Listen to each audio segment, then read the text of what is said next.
Hello everybody, GZ back again with Seven Nights 2. And today's video is all about light crystals and how to use them, what to spend it on, blah blah blah, etc. etc. So what are light crystals? Light crystals are these, kind of half yellow, half black materials that, it says it right here, used to craft L plus stuff. And before I show you how to do that, where to obtain them, wait, normal arena? What the fuck? That's not right. That's not right at all. Where the fuck do you get? Oh, right. You can get these if you go. Let me see. Yeah, if you get high enough in arena, you get light crystals in Forgotten Memory. I suck at arena, so that didn't even occur to me.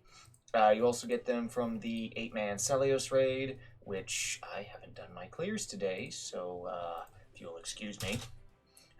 As you may have noticed, I have been doing some farming in relation to the the 8-man, just to get my try to get these at least. Any luck? Wow, that's which is evidenced by my lack of crystals, or not crystals, my lack of 8-man tickets. You can also get them from the friend point. Once a week, you can get 10 shards. But as for what they do, you go in. So you use them to basically convert your regular legendary equipment into L plus, and it's a selection ticket, so it's not random. You actually get to choose what it becomes. For weapons, you need 2 light crystals, 2 legendary weapons, and 1,000,000 gold. For armor, it's 1 light crystal, 2 pieces of body armor, legendary, and 500k, 500,000. Now, as to what I think you should prioritize, I don't have any fancy graphics.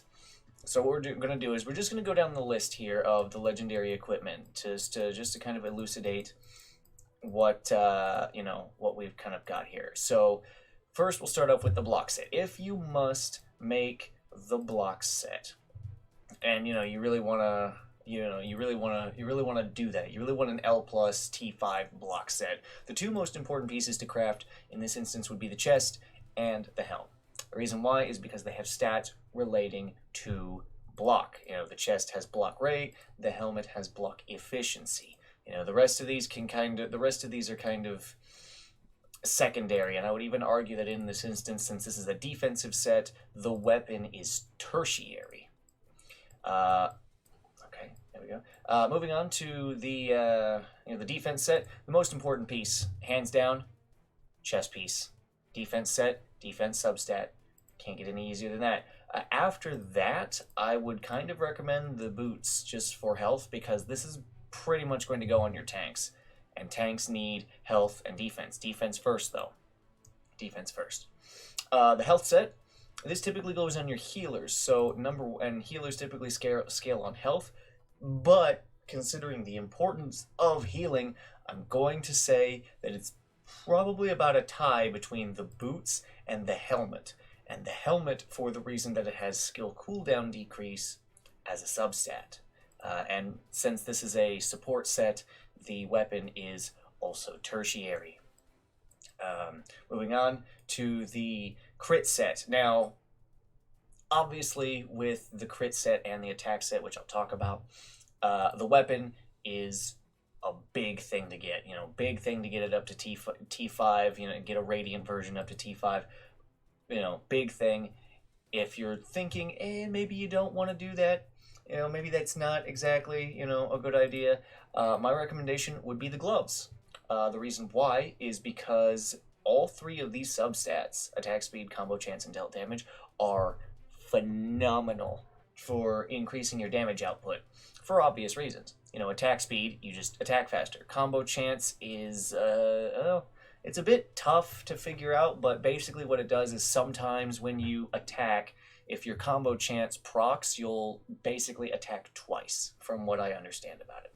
And, dealt damage is just more damage. Now, that aside, none of the other pieces are kind of really up there. If you have somebody with ignore defense, I would recommend, the helmet, I guess, as kind of a tertiary, because ignore defense efficiency, and if their ignore defense is on a skill, then skill cooldown decrease. But for both of these sets, actually, at the same time, weapon is your primary. But if you don't want to, invest at maximum 12 crystals, then gloves, and then maybe helmet, if that's kind of your thing. All right, next is the cooldown set. Cooldown set, I think that the cooldown set functions similarly to the health set, where it's like, okay, I kind of, I'm going to be putting this on my healers. So, but there are some characters that, get off with this, pretty well. In which case, I recommend going all in on skill cooldown. Helmet, 100%. And then, depending on who you're using this on, if you're going to use this on Karen, then it would, or another healer, Lena, she's new, I would go helmet, and then boots, and then gloves. I've thought about this one more than anything else, because, Karen is exhausted from being worked. So yeah, helmet, boots, then gloves, and then, if you're feeling it, maybe go body armor, or maybe you could go for the weapon, but then again, you got to kind of manage your resources. So if, do what you can. Next is the Skytree Warrior set, which I originally was not going to talk about, but due to some of the recent changes to it, I do believe that it is important to talk about. That being said, what I'm going to be saying also applies to the Nestor Shane set.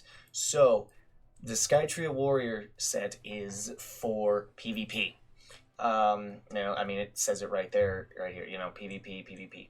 You're going to be using this on people like Ace, Delins, even, just people with ignore defense on them, because I don't think that I don't think ignore defense efficiency works on characters who don't have that trait on a skill or on their ult.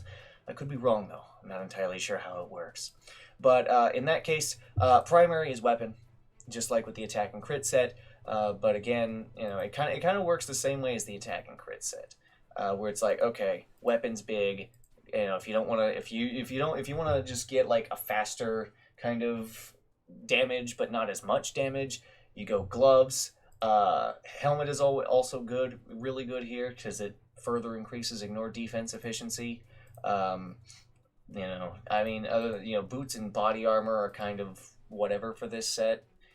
So kind of invest. I'm not exactly a meta player, and but these are just my recommendations. So, next I will talk about this separately because it does have different applications. But next is the Mercenary Commander armor. Mercenary Commander set, and this is primarily used in like Gillahan, Henry, Adele, Ian. It's a kind of a mixed bag on like what role those characters fulfill, at least in terms of like being universal or ranged or tank or support, whatever. So you kind of have a mixed bag here. Now, if you're going to invest in this set, which it's a good set, you could definitely invest in it. But you're only going to invest in it for the PvE side of things. When it comes to like Gillahan and Adele and Ian and Henry, yada yada yada. The three most important pieces to level up for this set are the halberd, the chest piece, and the boots. Now, obviously, the halberd is kind of the hardest to get because again, 2 light crystals per weapon.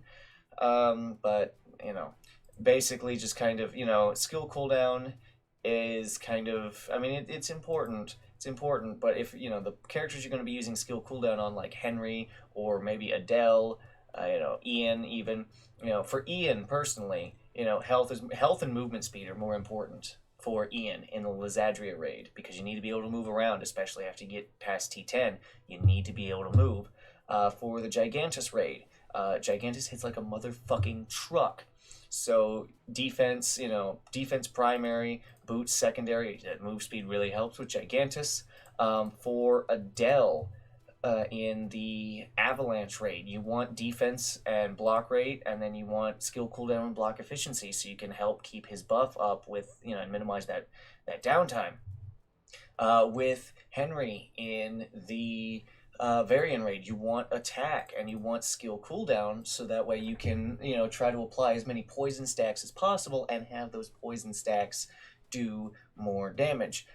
For Scott in the Nestor raid, and the Nestor raid, sorry about that. Defense is pretty good, unless you have, if you're not using Red Len, and you're using Wendigo instead, you're probably going to want something like, defense.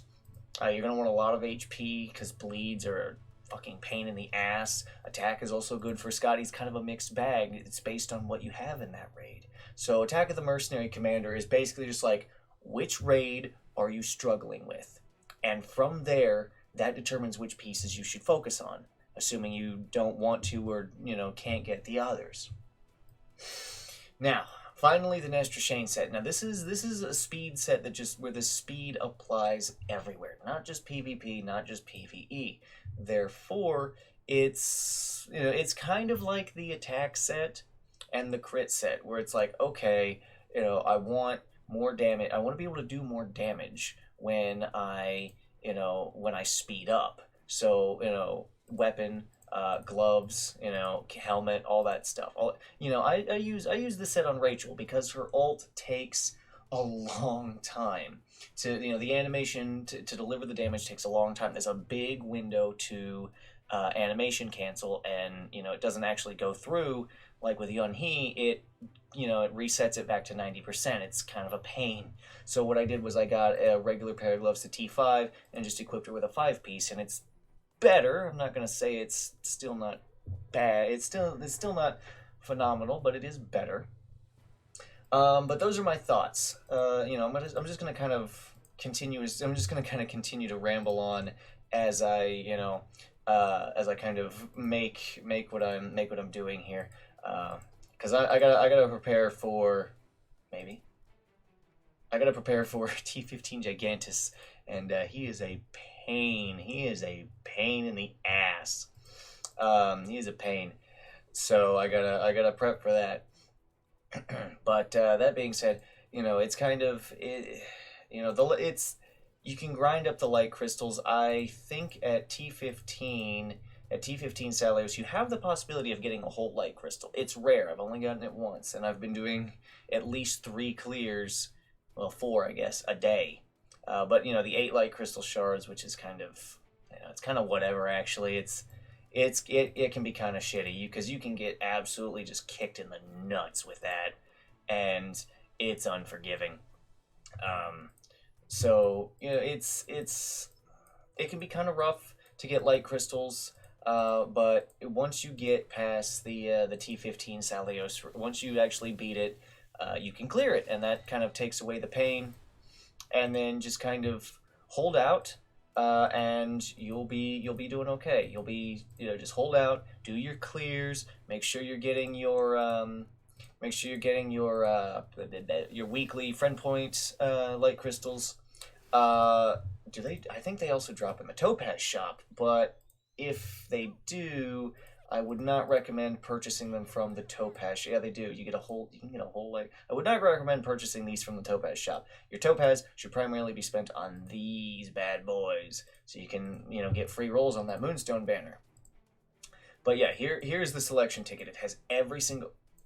Okay, does it? Wait a minute. Oh, it has almost every set in the game. It doesn't have Skytria, which means I need to elucidate something else real quick. So I suppose you can't use the light crystals to make the Skytria pieces, which means that you need to take the chance to make Skytria pieces, which luckily now after the most recent update, and as of recording, we have the rate for this.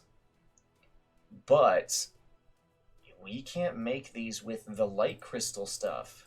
Which is, yeah, it does say that excluding Oath of the Executioner. So, you can't make Skytria, but my recommendations still stand in regards to which pieces to go for first. Yes, so this was a bit rambly. But I did get my point across. This was I did kind of think about this ahead of time. I didn't write a script or anything. That would be stupid. Why would I do that? That's not the right one. Why would I do that? My account's a bit of a mess right now. Broken, all that shit, But I did think about this ahead of time and think, okay, right.